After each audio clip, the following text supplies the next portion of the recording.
Sa mga kaibigan natin dyan na wala ng lugar para mag-gym, guys, pwede na kayo mag-workout kahit nasa upuan lang kayo, nasa bahay lang kayo ninyo. Ay, ito na yun guys, no, power twister bar. Naku po, napakaganda nito guys, dahil talagang nagpapuwersa ito.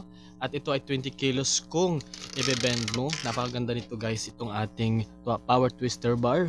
Dahil spring po to sa gitna. Ayan, at ito po ay goma, solid na goma, at meron tayong tali na talagang napakatibay, para hindi pipitik po sa mukha natin, ano.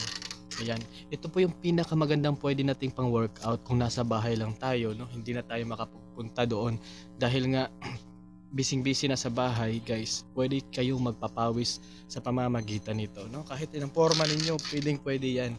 Basta ito yung gamit nyo guys, napakatagal po itong masira dahil nga napaka-solid metal pa. Ang dami nang nag-check out nito dahil ito ay talagang support sa health din ninyo.